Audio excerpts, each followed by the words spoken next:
that will guide you to the next destination in your career. And now, your host, Katrina Brittingham.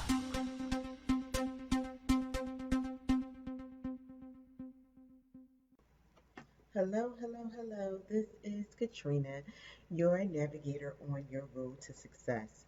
The topic for today will be how to bridge the gap with minorities so that they will be better opportunities for education as well as in the career.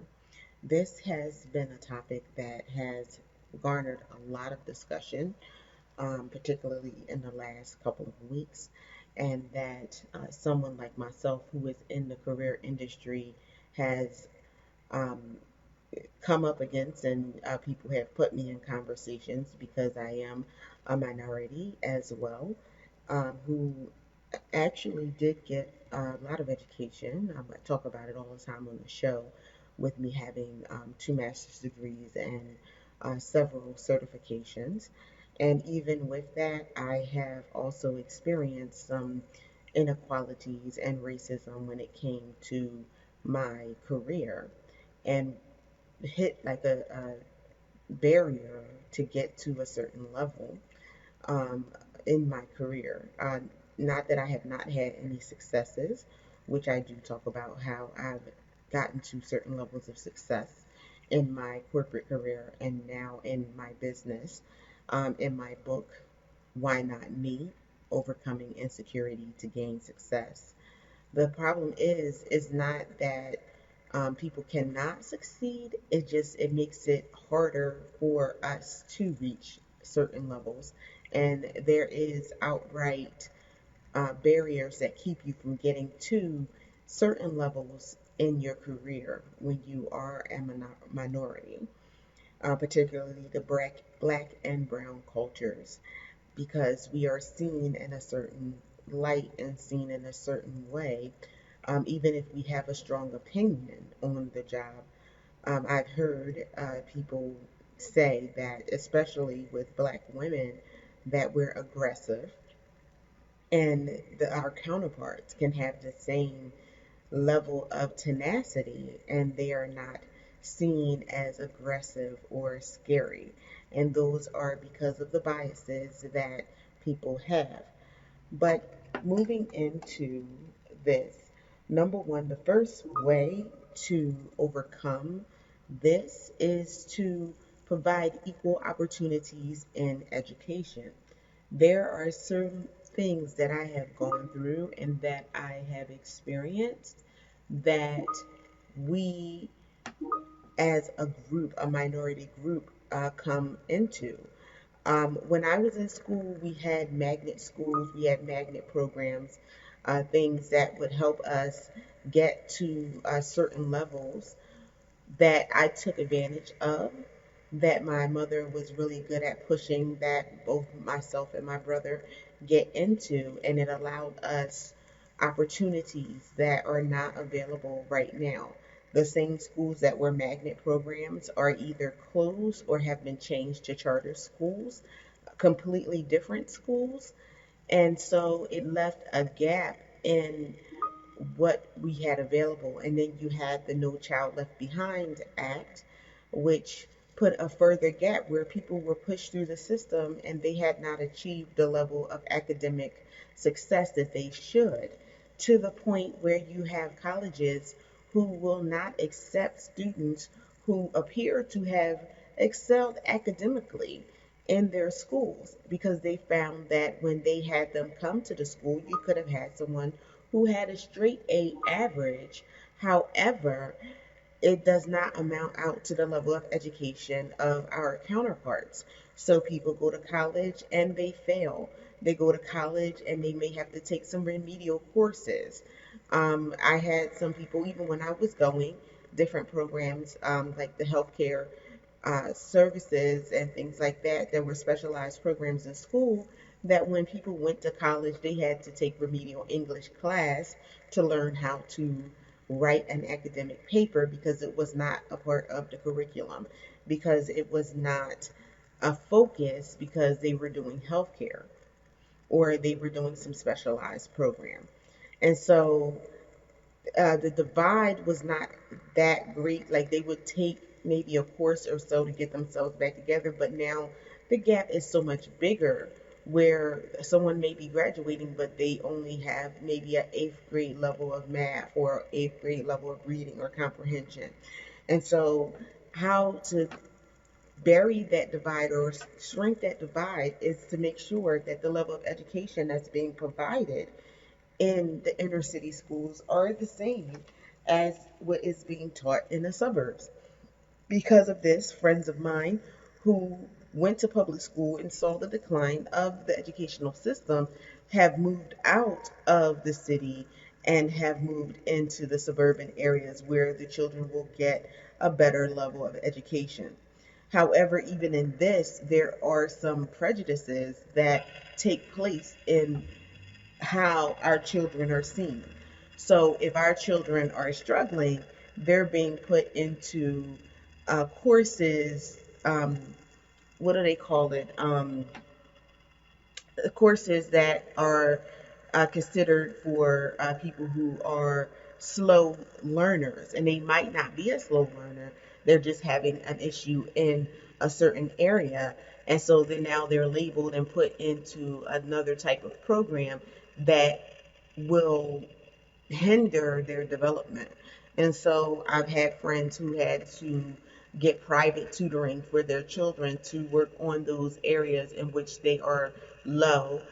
You also have the students who are seen in a certain way, so the just teachers teach, you know, not teach, the teachers treat them in a certain way.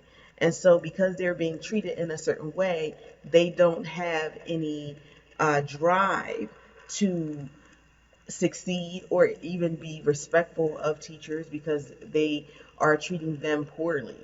And so the parents have to go up and fight for the right for their children to have proper treatment in the school because these biases are there.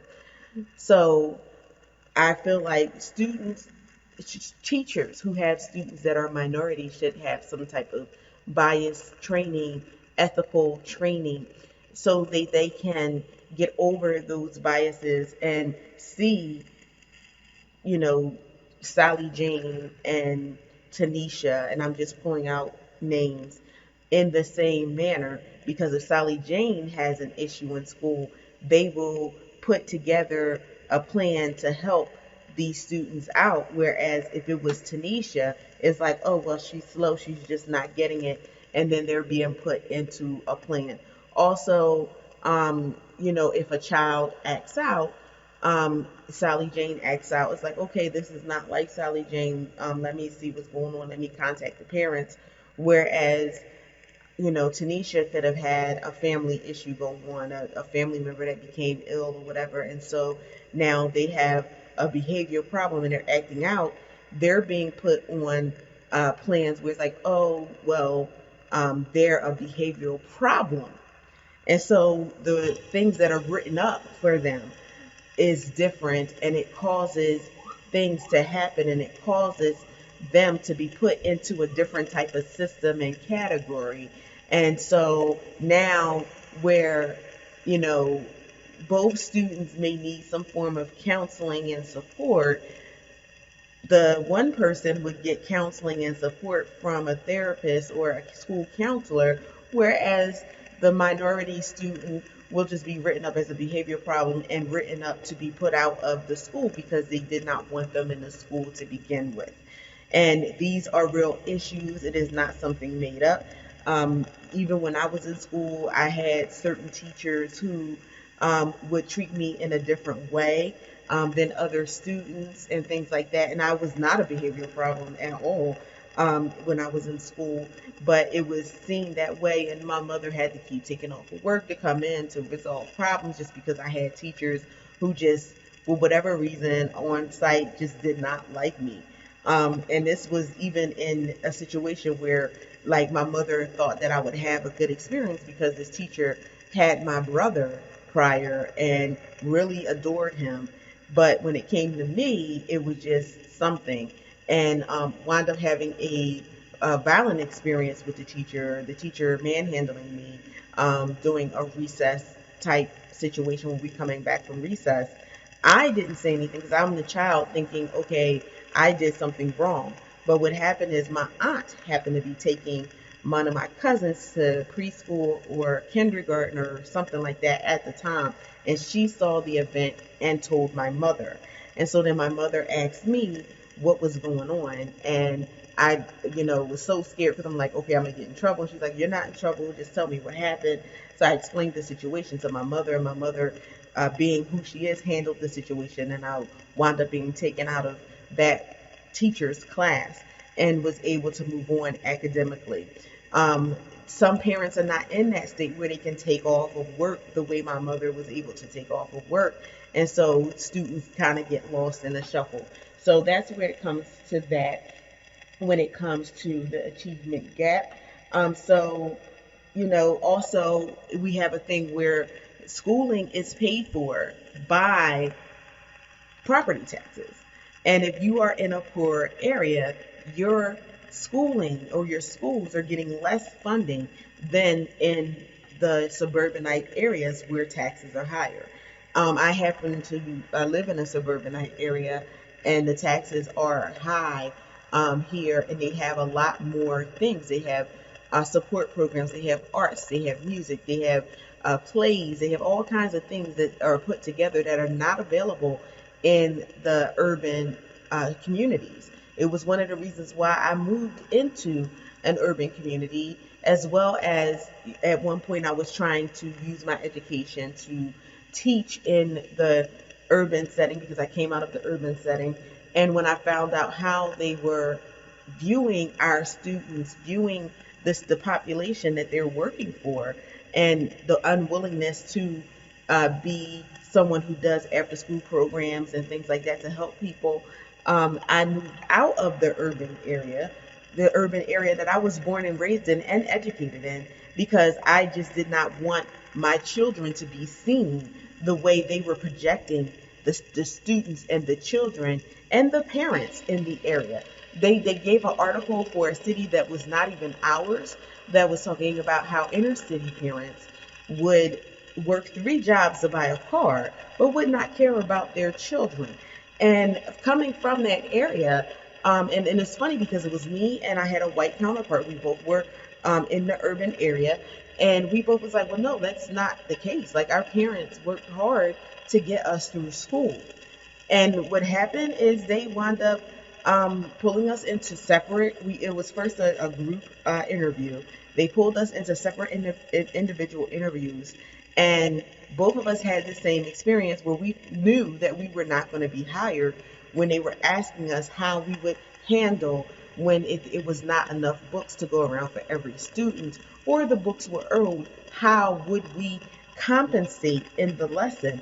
And we both said that we would buy books or make copies so we could give them to the students, or we would buy the newer version of the book and make copies. And the response was the same for both of us, that all the teachers wouldn't be able to afford to do that. And this was actually even before the time where they were having teachers buy school supplies for the students and everything, and for their class like that. And so we were like, okay, they're not going to hire us. And we had just a bad feeling about the people that they were bringing in. And most of the people that they were bringing in were educated outside of our school system. And I'm not even talking about the suburbs. They were coming from other states. And so all they knew was what they saw on the news and what they were being reported here. And we had a teacher that said that they told them that they would not do any after school program because they had their own children to educate. And why would they try to educate students whose parents don't care, who would just do what they needed to do to buy a car, and they were on drugs? Like, this was all the stuff that we were being told in this interview. And it was just so disheartening that it actually made me flee the city in which I was raised and was educated pretty well in and had opportunities. Meanwhile, I saw how they basically dwindled out money from the school district, that I came from. And I actually spent another time because I wanted to give back again in the administrative building and saw the work that was being done there and how people looked at our students yet again. And I'm sorry to say that I could not last that long there looking at how they treated us. And I was in a position where they would be looking at a lot of things academically, even people who were coming to go for jobs, and how they spoke about our people and how they didn't know how to write resumes and this, that, and the third. And that's what actually helped motivate me. I was already doing resumes and things like that for colleagues and coworkers and everything like that from being in corporate, but it made me even more so want to go into career services to make sure that our people knew certain things, because even resume writing is not taught in school. It is not taught in college. You go to a career center, someone tells you what to write down and how to put something together, or they'll put it together for you, but they don't know what to put in to put themselves there. And also you have biases and when it comes to names on resumes, and I've seen that happen too, where someone saw somebody's name named Tamika and they were like, oh, this is a black person, and they would not call them in.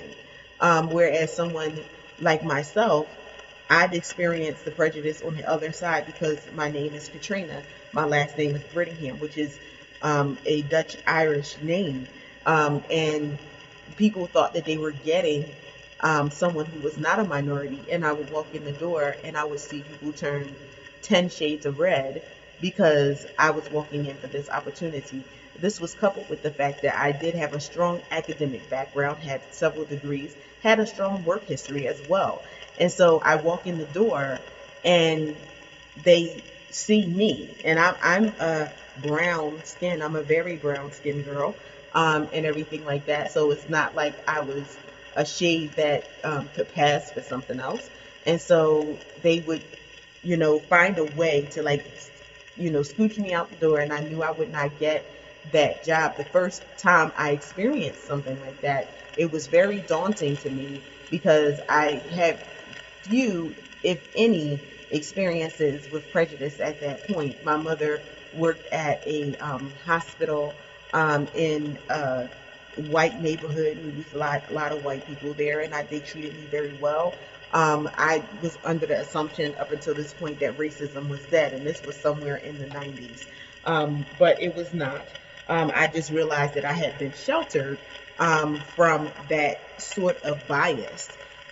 With my mother being who she was, took great steps that I wouldn't feel what she felt. She came up in the 50s and the 60s where the civil rights movement was going on and everything like that. So when we got a black president, it was very emotional for my mother and my uncles and aunts because of the fact that they came up in this time of prejudice. And the fact that we are in 2020 and we still are experiencing, because racism never went away. The killing of our young people has not gone away. It just, we did not have the cameras and things like that where people can record these types of things. I've also experienced prejudice when in a pullover with a stop with an officer. Thank God it did not amount into the loss of my life. It just ended in a huge ticket that I did have to pay because I actually was out of state. So I must say it did not happen in Pennsylvania. It did happen in another state. And then I did have an instance when I got my first real car with a title that I was pulled over by a cop saying that I didn't make a proper stop, which I did make the proper stop. I actually stayed at the stop a little bit longer because back then you had the pluggable CD players, and I was actually plugging in the CD player. It was very early in the morning, working a 7 to 3 shift at the company that I was working at. And no one was there. It was still pretty dark. So I stopped and I went to put my CD player in the CD, and I saw a car coming behind me. And so all I knew at that point that it was a white vehicle. And I was just like, okay, let me pull off because I'm sitting here and I'll be holding on traffic. Well, the lights go off. So I moved to the side of the road thinking, okay, she wants to get past, or the cop car wants to get past because they want to get to an emergency. Well, the cop car pulled behind me. And I was just like, okay. So they asked for my license and registration. So I provided that. They asked for insurance. I literally just got the car. So I had a booklet with the stuff with the insurance in it. So I provided that to her. And she was like, well, no, you need an insurance card. This isn't good enough. I was like, well, I just got the insurance yesterday. The insurance card is coming in the mail. And this was way before you can do all the stuff that you do online now and you get an instant card. And so she was like, oh no, it's not good enough. She actually held me there for a whole half an hour and everything. And I was early going to work. I was always an early bird. And so she left me there for a whole half an hour and I'm sitting there and I'm like, okay, okay, okay. She didn't give me a ticket. She gave me a warning after holding me for a whole half an hour. And I had to talk, I had to give my warning to my supervisor, let her know that like I had to start at work at 7. This was 6:20 something. And thank goodness the time was on there so she could see. I was like, I was stuck. I literally was sitting like around the corner from my job. And I wound up being late for my job because she was holding me there. And I just couldn't believe that. And then she asked me, well, well, whose car is this? I was like, it's mine. Everything was in my name. And she was like, well, how did you get a car like this? I was like, I went to the dealer and I got a car. So it was just looked at like, because she was like, oh, at the time they had a thing, if you didn't have insurance, they could take your car to spot. She's like, I could take your car. And I said, okay, you can take my car, but I'll also take your badge number because I knew that all of my stuff was correct. And the fact that I knew what my rights was, I think was a little bit that kind of held it back in the fact that, she was a woman and it wasn't a guy. And I was just like, I just, she never gave me her badge number and her supervisor's number, which is what I asked for. She gave me a warning, so she hassled me a little bit. And I went home and I told my mother, because I was very young, I was in my 20s, early 20s, and I was very hurt about the situation. And my mom was like, well, this is what you're going to have to face when you do this. She did warn me about, a little bit of my sass at the time and everything like that, because she was like, you could get hurt if you do X, Y, and Z. And you just had a cop who wasn't as aggressive, but she was like, you have a certain level of education, you have a certain level of lifestyle, and you have this car, and they are going to look at you like a criminal, or they're trying to treat you like a criminal. And so I had to move in that. So there definitely needs to be some reform in how we are policed. We are definitely policed differently. We are policed like we are criminals. We are policed like we steal people's cars. We are policed like we don't have a job. And I'm not saying everyone, because in every race you have people who are going to do things, who are going to break the law, who are going to do different things. But there's the fact that you are guilty without being proven innocent by police officers. And that's the job of the court of law and all of those things. But we are convicted at a higher rate. And that is just, and people that are sitting in prison, we have that now where every now and again we'll see someone who was let out and they were innocent the whole time. And the prison system is something on a mental factor. So even if you say, oops, I'm sorry you let that person out, they had experienced years and years of a system that was not meant for humans to be caged up. And so I have been thankfully able to avoid that, but the conversation was moved into being able to have something for people who, are trying to move in their career. And so being someone in career services, I did let my organizations know that there is something more that we can do, that our voice has to be heard out here. Policies are made by people taking action, not people who are saying, well, we're going to just continue to do what we do. And that was one of the conversations that was had within the group, that we're going to continue doing what we're doing, writing resumes and doing career services to help people bridge the gap. Well, I was one, and I spoke up on it. I was like, a resume has never helped to bridge a gap. I've had resumes. It never stopped the bias that happened. I've written resumes for people. I've helped people in their careers. And it has never, a resume and career coaching has never stopped the bias and stopped people from able to climb the corporate ladder, from stopping the pay grade and discrepancies.